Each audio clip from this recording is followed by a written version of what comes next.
So welcome to Conversations with Esther this evening. Karibuni sana. I see we're 12 in the room. In the interest of time, we will kick off. Allow me to pray. Father, in Jesus' name, we thank you for this session. We thank you for the attendees. We thank you also for Eve that will be speaking to us. We pray that you give her wisdom and also give us the understanding as we go through the session in Jesus' name. Amen. Amen. Allow me to just put this one up so that for those that are joining us for the very first time, there is Eve.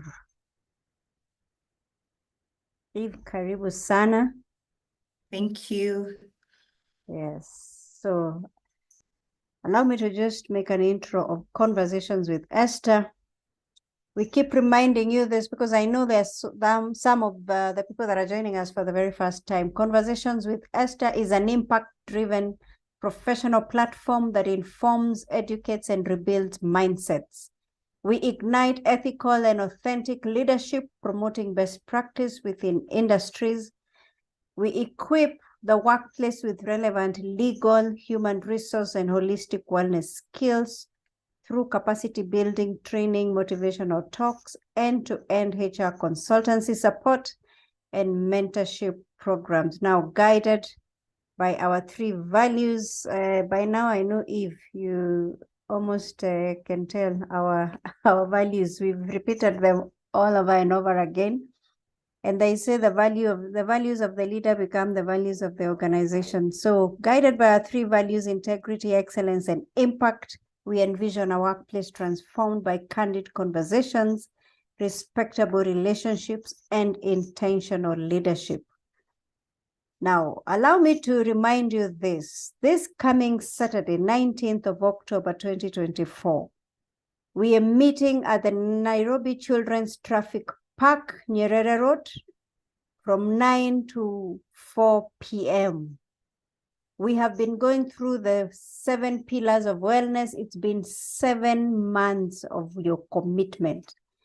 And I want to say congratulations this far. We went through the physical wellness for the first month, mental wellness the next month, financial, social, spiritual, environmental, intellectual wellness.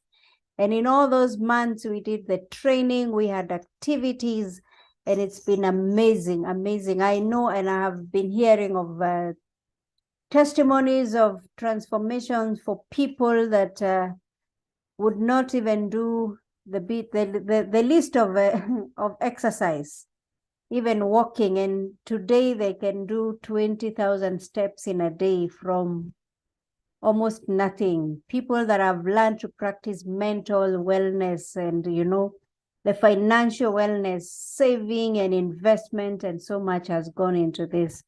Social wellness, making time for yourself, the spiritual wellness, environmental, intellectual. So it's finally here. Self-discipline is what separates the winners and the losers, says Thomas. For 7 months, you refused to give up. And that's why I'm saying again, congratulations. You understood that the journey of wellness is both personal and one that requires discipline. The upcoming celebration event is absolutely free for all attendees. Now, whether you've been with us for the 7 months or not, you're invited to this because we will be picking this up again the next year for another 7 months in 2025. So come and get familiar with it. Come, let's have fun. Come, let's do some exercise. We'll be having a professional from the cloister gym leading us. We'll be having music. Bring your children if that's the reason why you feel you might not come. Now, the Nairobi Children's Traffic Park is a child-friendly environment. It's actually structured for children to ride their bikes, and the children will also be learning the traffic rules.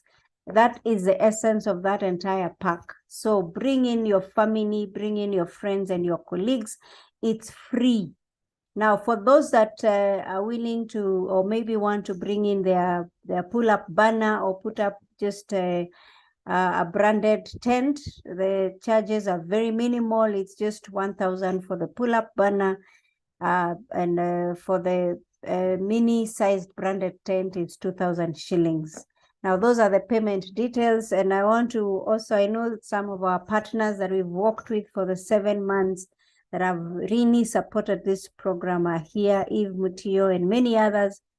Those ones get the privilege to come in for free with their banners because they've been part of this journey. They have trained us. They have really given themselves into this program. But for your attendance, absolutely free. You only need to carry your snack and your water for the day. That's all you need. See you there. I hope you will meet there.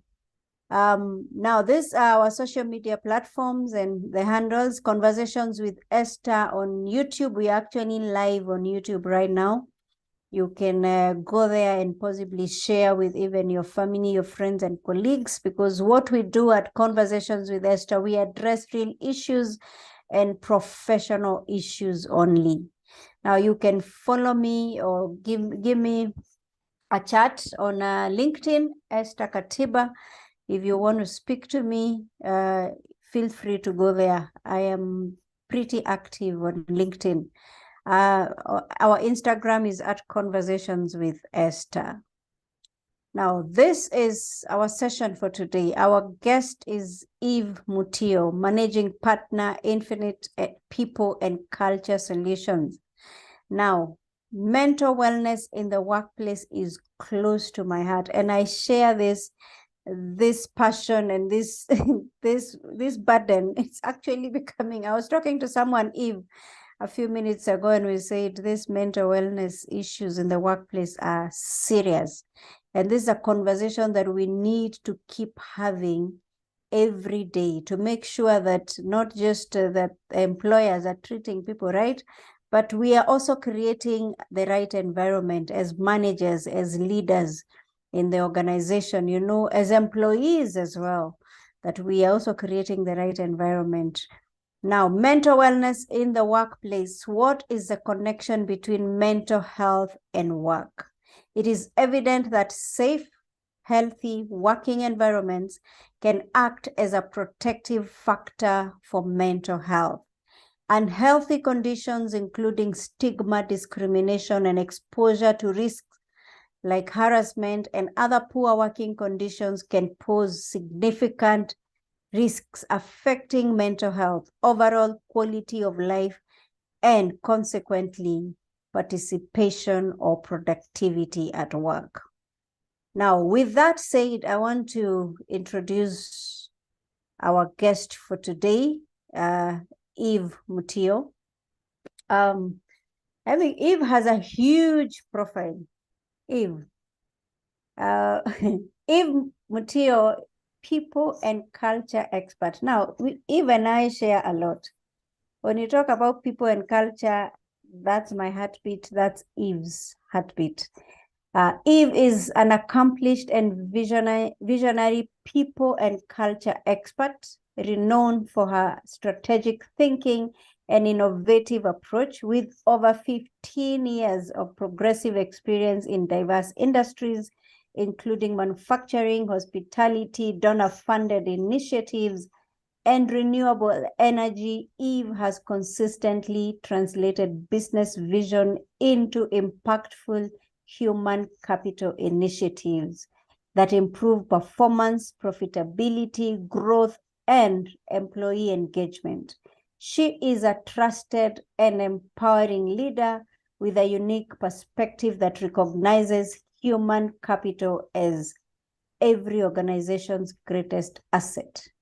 I have a huge profile here. I will leave it at that. But Eve has mental health and mental wellness at heart. That I am sure. Whenever I need someone for mental health, my mind will always say Eve is the right person to go to. And we would not have a better speaker for tonight than Eve Mutio. So Eve, the floor is yours. All right. Take us through it. Karibu. Yeah, thank you so much. Thank you so much for such an amazing introduction. Maybe you could also allow me to share my screen. I don't know whether I'm able to do that. Yeah, thank you. Yes, you are. First of all, thank you so much for making time. And today I want us to really shift. Just before I get to our conversation tonight, Esther, I'm also a child of God. I think that's my first love. With that, I know I always have everything under control. So anyway, I'd like us to really look at this conversation on mental health from now a strategic perspective, because this has always been a conversation.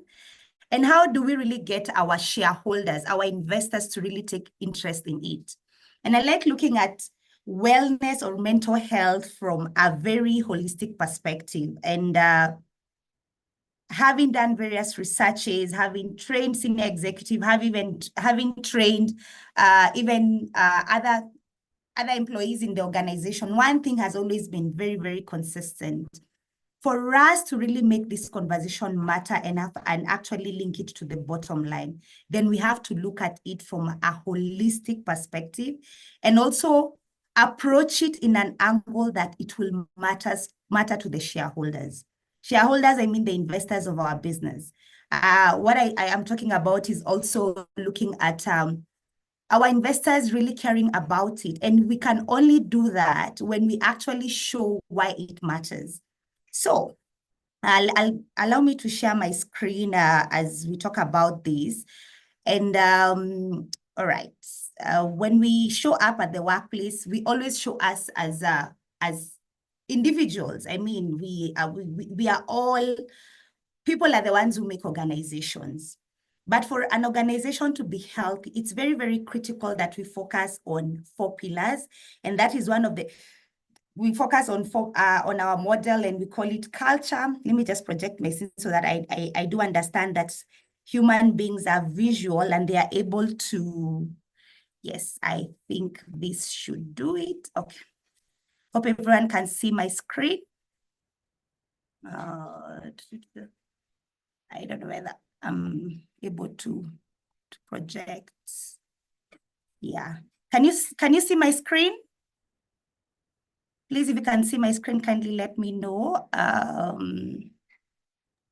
Yes, we can, Eve. We can. All right. Yeah. So, yeah. All right. So when we show up in our organizations, we show up as individuals, and there are things that really matter to us. Family, our relationship, our financials. So many, we have 8 areas of our lives that really, work is just a little bit part of it. But now I want us to focus on the organization perspective. And when I'm looking at the organization perspective, I like focusing on building healthy organizations, because it's the self, and then very many selves now show up at the workplace, and that makes up an organization. And when you look at our model, when you look at the model that we employ as Infinite People and Culture Solutions, we look at 4 pillars that are very, very critical. Number 1, financial. Number 2, culture. Number 3, work design. And number 4, employee well-being. When all these things are really incoherent, then we have a healthy organization. What am I talking about? When you look at the financial, how is the financial position of the organization? Because the financial position of your organization actually translates to the financial position of your employees, because they're the ones you're paying their salaries, their compensation and benefits. How well do your organization, have they translated their financial position to the entire workforce? Like right now, looking at now the new act, is it CIFA? Someone earning 500,000, come the end of November, their disposable income will have decreased by 16,000. Yeah, this also, when we were looking at the housing levy, also that affected employees' disposable income. So financial is very, very critical when you look at building a healthy organization. When the business environment is not working, or rather the business environment is not favorable, it also has an impact on the financial position of an organization, and that also has a ripple effect to our employees. Look at the culture of an organization. You've heard people say that I can't join that organization. That organization has a very toxic work culture. That also makes up a healthy organization. If the culture is very conducive, if the culture allows people to thrive, then that means it is making up a healthy organization. Work design. How is the work structure of your organization? And I believe we have various HRs here. We have finance people, we have M&D professionals, we have different professionals. How is your work structured? Do your employees have a job description? Do they know at the end of the day how they're impacting to the entire vision and why you exist in an organization? How are the reporting lines? I was having a training some time back when one of the things that I was getting from my delegates was that work design, for instance, you find that employees are actually reporting to 2 line managers. And those 2 line managers, one gives work, let's say like at 3 p.m. and says, I need this work done. I need the deadline by the end of business. This other one, I need this work delivered by the next day. How is your work structured? Is it contributing to a healthy organization? Because your employees are the one who are executing your core mandate of an organization. And then that trickle down to the employee well-being. What are the structures? What are the programs you've put in place that really speak to why you exist as an organization? And having learned that, and I'd like us to put it in our chat. And this is a question I posed last year when I was talking to different executives, and I asked them, if your organization was a person, how healthy or how sick would it be? Please put it in the chat. I'd like to see what will be your response.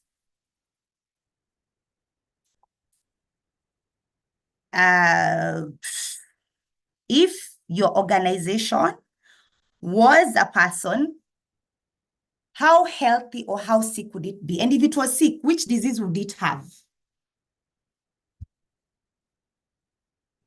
I'd like us to put that in the chat.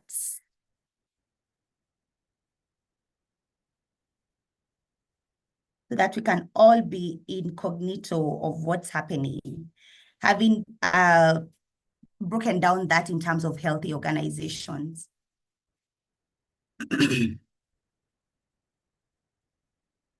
Let me project what some of the response that I got, that was sometimes last year when I did a live survey to different leaders, and this is what they said. They said, let me just project this. Just give me a minute.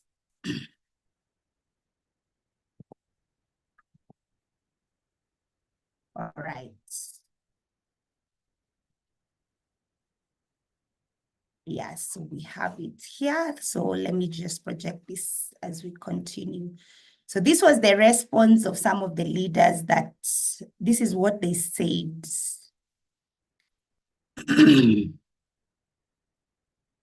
So one, a little sickly. These are leaders from Kenya. There were around 50 of them, but the response were around 14.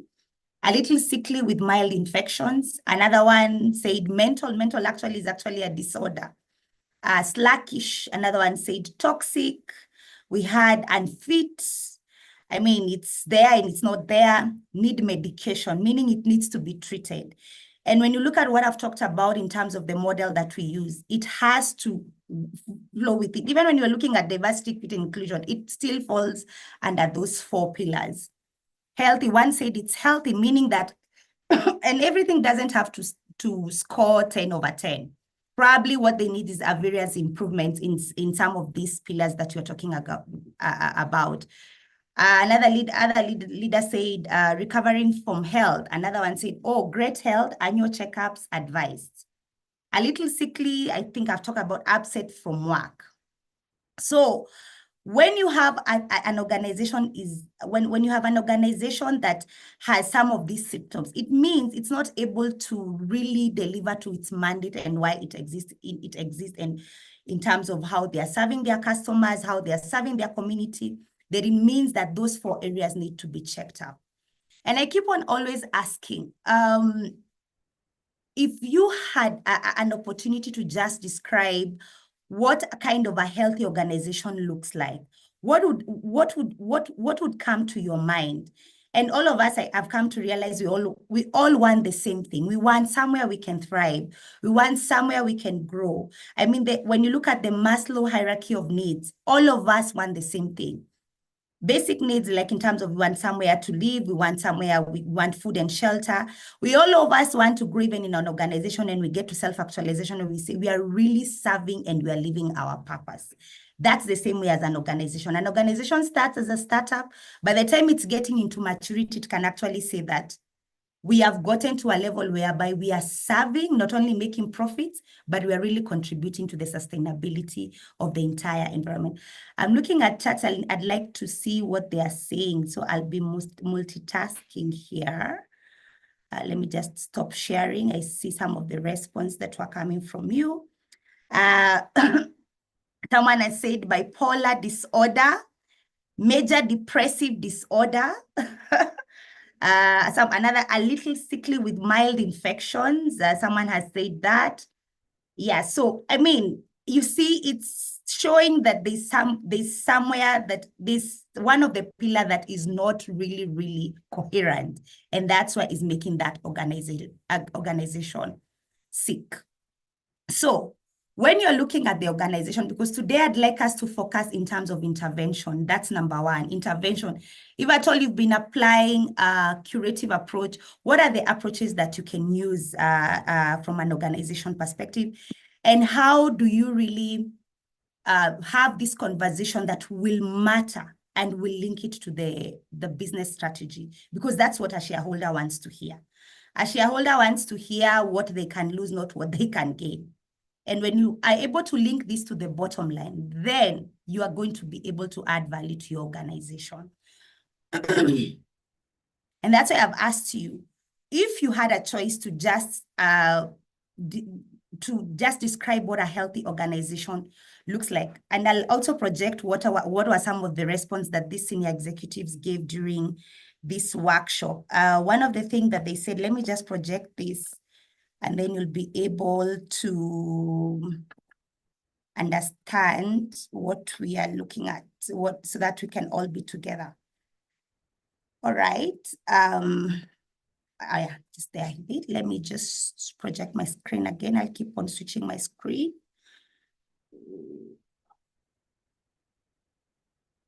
Okay. Just a minute. And share. No, this is the wellness audit tool. Let me just move to this. I hope you can see my screen. So what does a healthy organization mean to you, and why is it important? So number one, a happy place to work. Everyone wants somewhere that they are going to show up, they are full themselves. Because all of us, as much as, and that's where you see, especially with the new age of work, people want to work with organizations that align with their core values because they know they are going to thrive. Work-life balance. And nowadays, I actually call it work-life integration. These were actually responses from senior leaders. Equal opportunity to learn and grow. Nobody wants to be static. Yeah. And some of the problems we see, especially when you're even doing our audits in terms of wellness audits, you find that someone has been in one position for over 10 years. Who wants to be in one position for 10 years? And probably they can actually do more. Everyone wants to grow because we are always growing every day, both mentally, spiritually, in all the areas of our lives. Achieve desirable results in harmony. There was a response from some of these leaders that stated a happy place, employee wellness is prioritized. So I mean, because even if you look at, there was a research that was done by by McKinsey that said that engagement levels or the satisfaction rate has a very big correlation with the wellness of an employee. If an employee is mentally all right, if the employee is able to focus into their work, then there's a very, very high level of productivity, and there's a very big link to the bottom line. A peaceful environment. Then another executive responded and said, a vibrant workplace that promotes employee well-being, delivers productivity, and is sustainable. Optimized production. These were actually responses from some of these leaders. And I think one of the things that really put me aback was creates healthy work workplaces? Because, I mean, you've had people who say that, that they can't be able to show up to work because the work environment is really, really toxic. Probably the leadership, they don't have a very good supportive leadership, and that's why they feel they can't show up. And that actually start making people lose themselves in the process when it comes to giving their all when they are working at the workplace. So this is very, very crucial. And then again, it falls again to the 4 pillars that we are talking about.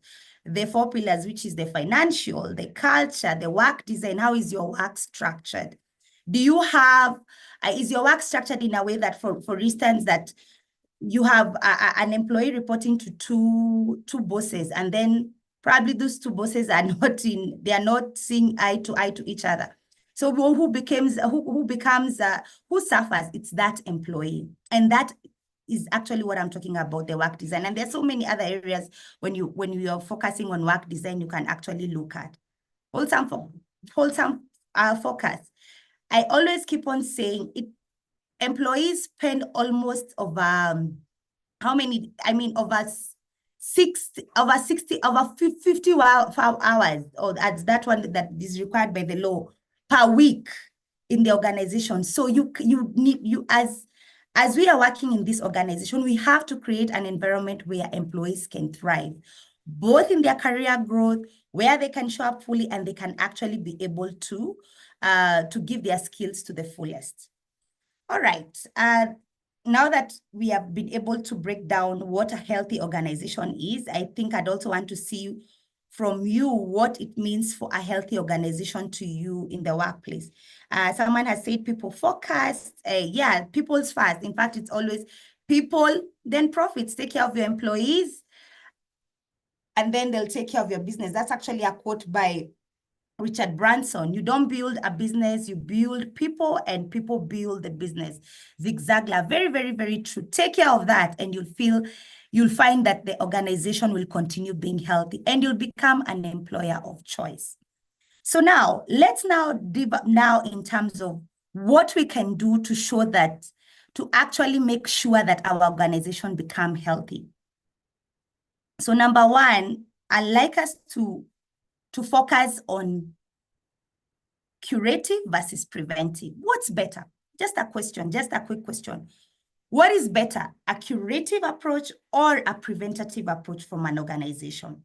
When every time we are hearing our employees are suffering burnout, when we have very many sick-offs in our organization, are those symptoms, or are we dealing with the actual root causes that are making these manifestations come to the surface when we are working with, when we are in our daily work? And what does it mean to the bottom line? Last year, World Health Organization actually shared a report that close to $433 billion is lost annually due to case of absenteeism, presenteeism, and sick-offs. Don't you think that will be actually actual data that you can share with your shareholder and show them that this actually is affecting our bottom line? And I always tell HR people, when you're trying to drive this conversation and you want to take action, start with the data you have. Number one, look at the turnover rates of your organization. Equate it to money. So when you're going for those management meetings, represent that data in your management meeting, or whichever level you are, whether you are a HRO, you can actually drive data-driven decisions from a holistic and a healthy organization perspective. You have insurance company. I did my own research. I did a research last year for my thesis, where I was trying to research how mental wellness programs influences organization performance at the executive level.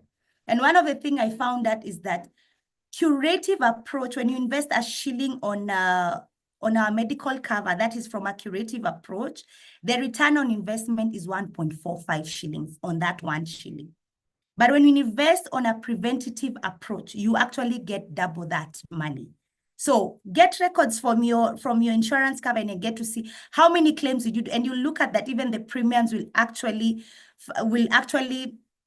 when you focus on a preventative approach, what will happen is that now that your organization you'll start saving premiums.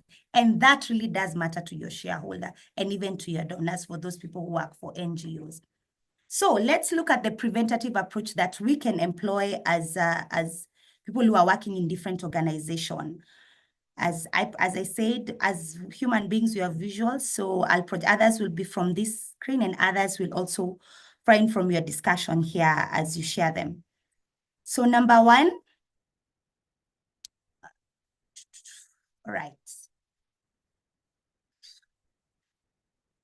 All right, just a minute. Yeah, so I think that's better.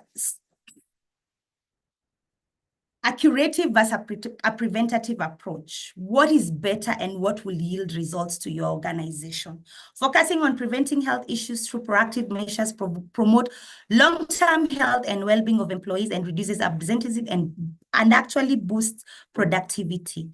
And also this one can also be a very good approach in terms of building your brand equity. Nowadays, employees, we are speaking to one another. If, for instance, you are hiring for one company and I would like to know, why did this person leave?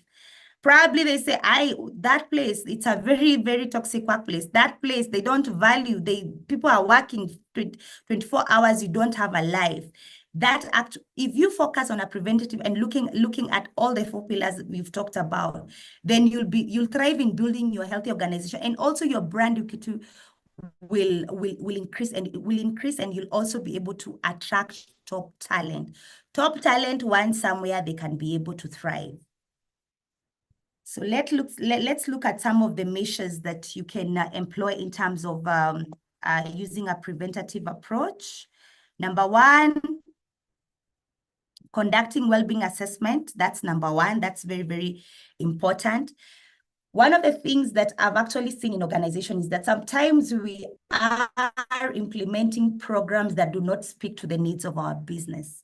You can't cut and paste a program or a strategy for a hospitality industry to probably a telecom or a financial institution, because the needs and the pressures are different.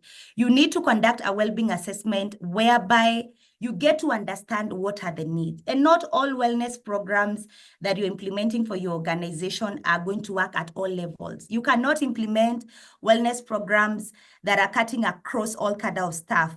I mean, the needs of employees who their work is purely to think and drive the strategy are different from executors and doers. So get to understand and do an assessment. And one of the things that I actually usually advise organization is to do a wellness audit. Do a wellness audit in terms of, if you have implemented a wellness program in your organization and you'll find that some people are not participating, get to know, to understand why are they not participating.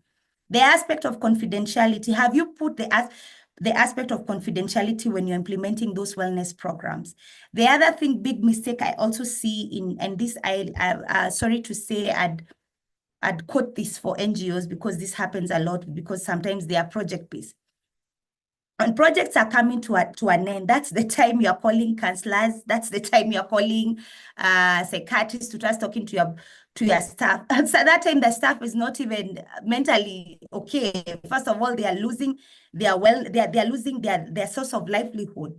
Assuming you had a well-being strategy that spoke to the needs and they are able to understand, at the end of 5 years, this project is coming to an end, and you need to looking at the financial aspect. You can actually take your employees through these financial programs that they can be able to save up or even invest in a way that in case that project come to an end, then you have already tackled from a preventative approach. Employee assistance program, are they speaking to the needs of your business? It's always, you can't fit everybody in a box when you're looking at that. The other thing, when you're building healthy organization and linking it to the business strategy, it's always very, very important to engage the leadership and all the stakeholders. Yeah. This wellness and building healthy organization, I keep on telling all the HR, it is not a work for HR only. Just the same way as culture is not only the work for HR. There has to be a buy-in and everyone has to be involved.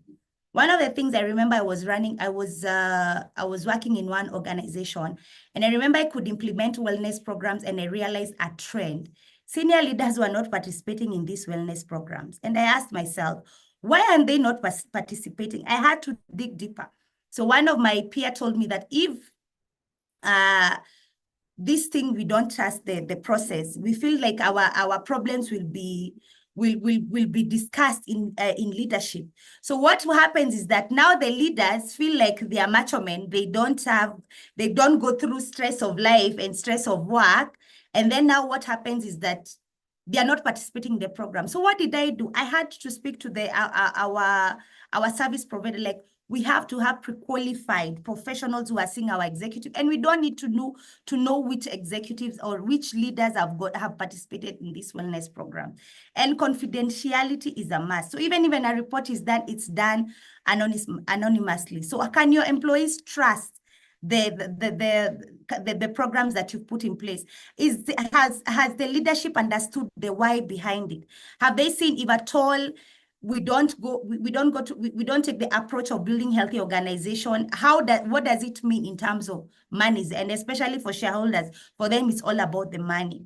And that's why I've taken engaging leadership and stakeholders, involve top management and key stakeholders to demonstrate commitment, allocate resources, and drive a culture of well-being from a top-down approach. Remember, when the head is sick, the entire body is sick. So start with the top and speak to their needs, and also engage them at that level. Then I think I've talked about this. Distinguish wellness program types, understanding the difference between curative programs that address existing health issues and preventative programs designed to maintain a health proactively. And I mean from the entire organization. Even looking at the policies, like, for instance, how are your policies speaking to a healthy organization? Like, for instance, the current law that we have, it provides for sick off for, like, for instance, after 14 days, then what happens is that after that 14 days, probably you go on a half pay. Or so how proactively have you looked at the analysis of your organization and seen that probably we need to give more days? Talk about the law introduced an adaptive leave in their act. What are you doing in your current organization to speak to that need? And there's another thing I usually say, stillbirth. Do you have something that actually takes care of stillbirth? Because remember, for instance, someone had carried a baby for the last 9 months. Probably they lose that baby. Not forgetting even the man, because you've always had this statement, we are pregnant. What are you doing for the male counterparts when it comes to stillbirth? Do you have policies that speak? Don't always wait for the law because the law sometimes will only provide the bare minimum. It's you as an organization to speak to the needs of your organization. Then again, look at the employee, and I have always said, when you want even to come up with programs or a strategy that speaks to your business, you can start with what you have. There's so much qualitative data that is in your organization that you can leverage on. Number one, the engagement survey. Number two, the exit interviews that are conducted when employees are leaving. Dig deeper. Why are you leaving? Then you get to remember, when you're hiring a staff, when you lose talent, before you build another talent, what money is? Equate that to money. The other thing, your engagement survey, what was the satisfaction rate and what were the areas that were ailing? Probably they have to do, and these have to do with what the 4 pillars we've talked about. Someone would say, I don't feel supported by my manager. That has to do with the work design. We feel like this is a very toxic, and especially when we are doing this employee engagement survey as consultants, one of the things we see that because employees feel they really need to be real, and then, to be honest, some of the things we see are quite alarming. So get to see the data that you have. Number two, look at the sick off, calculate the sick offs that you've done that have been taken the whole of that year. Absenteeism for that whole year. Equity to money and present it to, then this is going to really make sense to your shareholders and to people that matter. My former boss used to tell me, every time you're going for board meetings, speak the language of the business as much as you want to link it to the people, so that we move it from conversation to execution.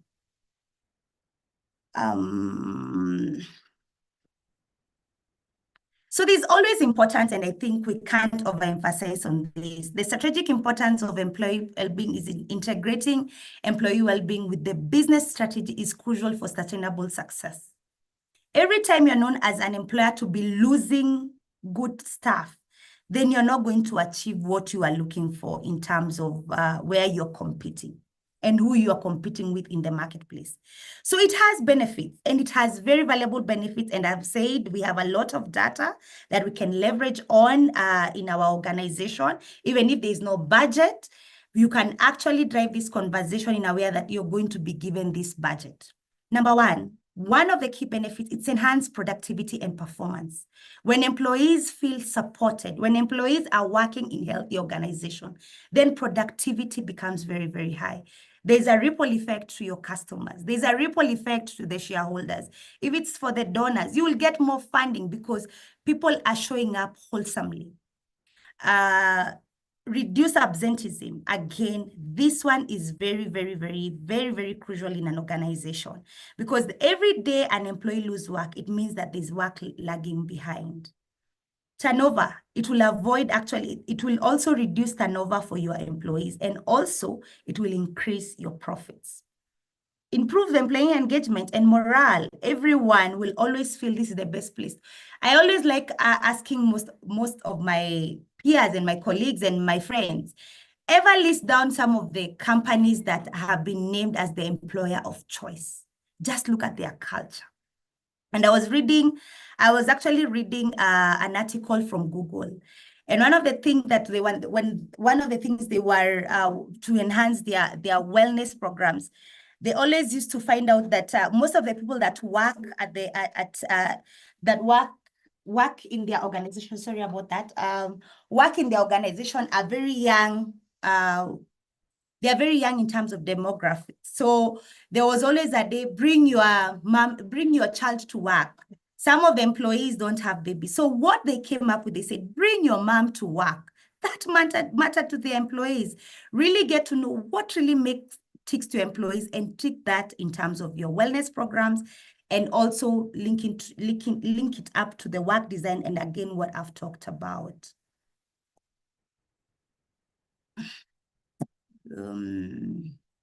Right? So I think we've talked about that. There are various ways that you can actually, when you're even coming up with the wellness programs, even with a well-being strategy, it's very, very important to look at all these areas. I mean, flexible work arrangement, COVID has taught us people can work from everywhere. It's all about productivity, link mental health support. Like, for instance, of course, even when you're building healthy organization, there are areas, there are times that you'll be forced to now get into intervention. For instance, someone has gotten a I've gotten a mental breakdown.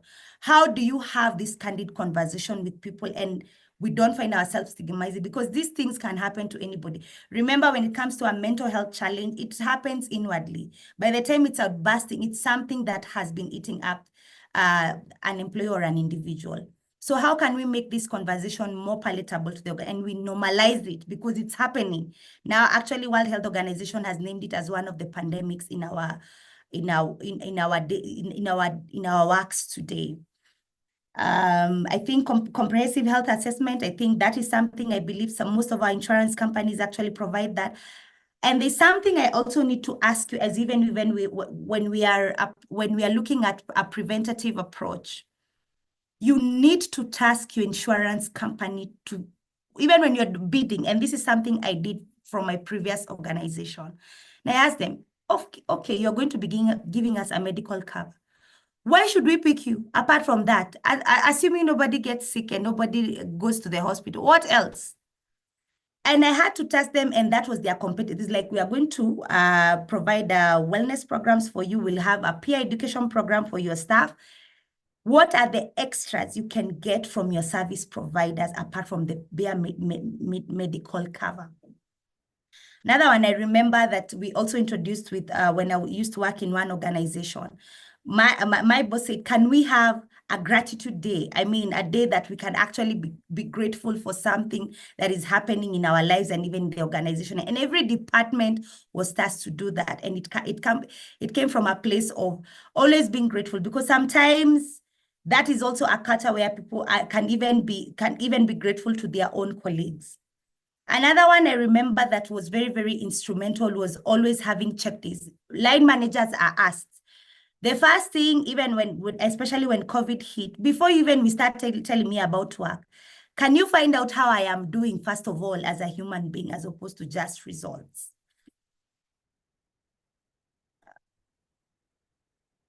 right? So when you're initiating our wellness programs and even a well-being strategy, start at the high level. I think I always say that the same way leaders sit down and start talking about where they are going to reduce costs as one of their key objectives, how they are going to increase their market share by a certain percentage, then there has to be a day that has to be sat down and say, we need to develop our well-being strategy in the next 5 years. Like this year, any organization that is very, very key in terms of building healthy organization from a financial perspective, it has already spoken to this employee, what are the financial implications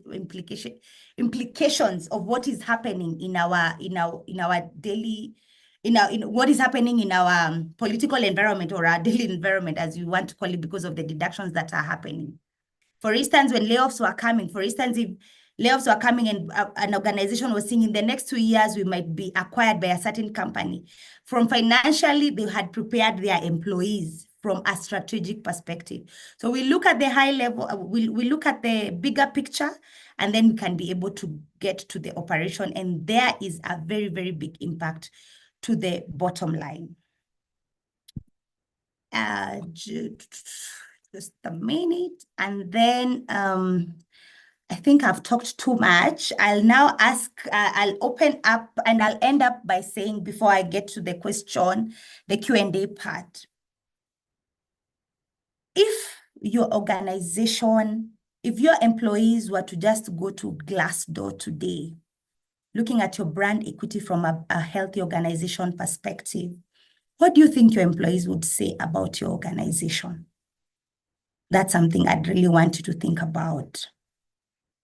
And I'll now ask you, I'll now open up for question and answer, because I know this session should be ending in the 5 minutes so that we don't extend for too long. If I had time, I would have taken you through a wellness audit tool that we use, but I think time is not on our side. So do you have any question? And if there are none, maybe I can hand it over to Esther. Eve, Yes. you can possibly just use the remaining minutes for the tool. Okay. Because I'm imagining they would really want to know how to do it. All right, Please. all right, no problem. Thank you. Okay, so I'll take you through a wellness audit tool that you can use in your organization so that you are able to start from somewhere, even if you don't have a wellness program. Or if your organization, one of their core values is well-being and you are not seeing anything well-being about that, or your organization is their first organization, their core values is joy, and you're not seeing any joy in that organization. You can start from somewhere. So let me project a tool that I use as a wellness audit for an organization. If you have nothing in place, it's something that I usually roll out for organizations. So you're lucky that you attended this webinar. So number one, when you're conducting a wellness, always ask yourself. So one of the keys is always important to have your objectives in mind. For instance, you have wellness programs or a wellness strategy in place, and probably you want to tweak it to speak to your needs. Yeah, as I say, not wellness programs will fit in in your business in industry. One wellness programs or one well-being strategy will fit a hotel industry, another one would fit a bank industry. But it's always important to do that audit so that even when you're implementing something, it can be fruitful to your organization. So there have to be 3 objectives. The first 3 objectives is that assess the current state of your wellness programs. So what is the state? Do we have wellness programs in your organization, and we have some of the employees who are not participating in this wellness program? Get to dig deeper. Why? Why are they not participating? You will be shocked by what you'll uncover. Identify gaps and opportunity for enhancement. For instance, they have the wellness programs, you've implemented them, probably started with with a pilot. If the pilot it worked, and probably you feel that there's still some teething problems, then it gives you the wellness audit will actually be able to inform you in terms of improving the programs or even the wellness strategies that you put in place. And then, of course, develop actionable strategy to improve your wellness. So that's one of the purpose, evaluate the purpose and the objective of conducting that wellness audit. Then you have to look at the wellness audit framework when you're doing that audit. Programs offered, what wellness programs, e.g. fitness, classes, mental health support, healthy eating initiatives are they currently available? And what are those? Like I remember when I was doing the first wellness audit in my previous organization, one of the things that actually we found out is that with my team was that we had a lot of junk. We used to eat a lot of junk until we had to now say, no, this can't go on. Let's start now offering our staff healthy snacks and even tell them why is this important. And even one of the things that we found out is that that this really had a very big impact on our premiums, even our premiums when it comes to the medical, because few employees were actually reporting we had a few premiums when it comes to medical care programs reported by the insurance. Participation rate, I think I've talked about that. Look at your work environment, and this, I think one of the things you can even be able to see is the workspace ergonomically designed. Are they design areas for relaxation and wellness? Like for instance, a mother who's coming back from maternity, do you have a nursing room whereby this mother can actually nurse their baby just as they've just come back from maternity leave? Or even also, do you have a place, like there's one organization, one of my friends was telling me, they even have a panic room in case someone feels nervous, they can even go, it's very soundproof, and they can actually go and even scream there and they come out feeling better. Another friend of mine was telling me, I think one organization also is the head of wellness in one of the banks here. They have a meditation center in their banks whereby people can actually go and stay still. Work-life balance, are there policies in place to support work-life balance? And I mean now it's no longer even work-life balance, it's work-life integration.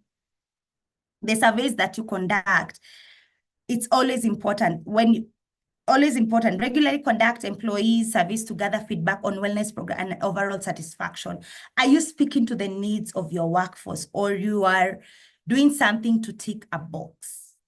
Focus groups. Organize focus group to delve deeper into specific wellness-related issues or concern. You will uncover a lot during this wellness audit. Health and safety, what healthy services are available? Like for instance, even when you have, if you are an organization whereby, like for instance, you have staff who are working on site, you have like mobile clinics, and this is something, let me tell you, you'll be surprised when you start negotiating with these service providers, the things that they can provide for you, you'll be very shocked. And it can actually be, you can tell them that's their competitive advantage in terms of you giving them business. Safety measures, are there adequate safety measures in place to prevent workplace injuries and promote overall health?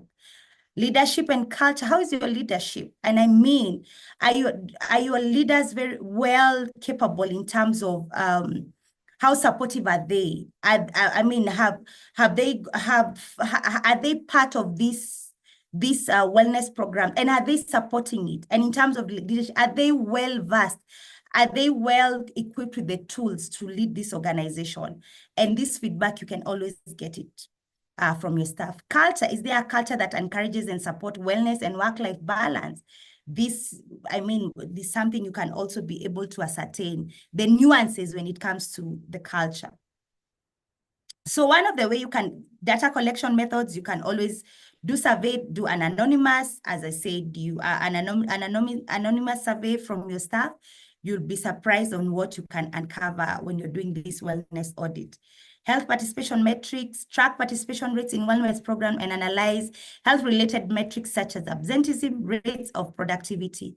And I'm telling you, this can actually speak to the bottom line, and you can be able to show the correlation between the two. Evaluation, how effective are the current wellness programs in addressing employee needs? What are the outcomes of wellness initiatives? Is there an improve? Like look at your first quarter. When you look at the days, the absent days taken compared to the second quarter, has there been a shift after you have done this wellness audit and you've seen that this wellness audit has actually informed on our action points in the next quarter? Employee engagements. Are employee actively engaged in wellness programs? I think I've mentioned that. I talked about leadership support. Then after you've done that, it's always important to have an action plan, because audit actually informs on what are the next steps that you need to take. Identify key findings, summarize the key findings from the audit, including strengths, weaknesses, opportunities, and threats. For instance, your wellness programs are not speaking to the needs of your employees, or for instance, your staff don't feel like they can trust your programs, then that's a threat, and then you need to do something about that. Set goals and objectives, define clear actionable goals based on the audit findings. For example, increase participation in wellness programs by maybe give yourself a target. You can say by 20% within the 6 months. Develop an action plan. Client space, like just this audit, you can't take employees through this participation, or for instance, you have conducted this wellness audit and you don't do anything about it. So what is perceived is that these people just conduct audits for the sake. So what did they do? Prepare, and also after you've done after you've developed an action plan, it's always important to monitor it. Reporting and communicate, prepare a report, create a comprehensive summarizing your audit findings and action plan and recommendation. And then also communicate your findings, and there must be a feedback loop after you've conducted your audit. And one of the implementation tips after your audit is always important. Engage your leadership. Include employees. It's always important. And also leverage on technology. Technology has really been a game changer in our daily work today. I think that's all. Wow. Thank Yeah. you. Thank you, Eve.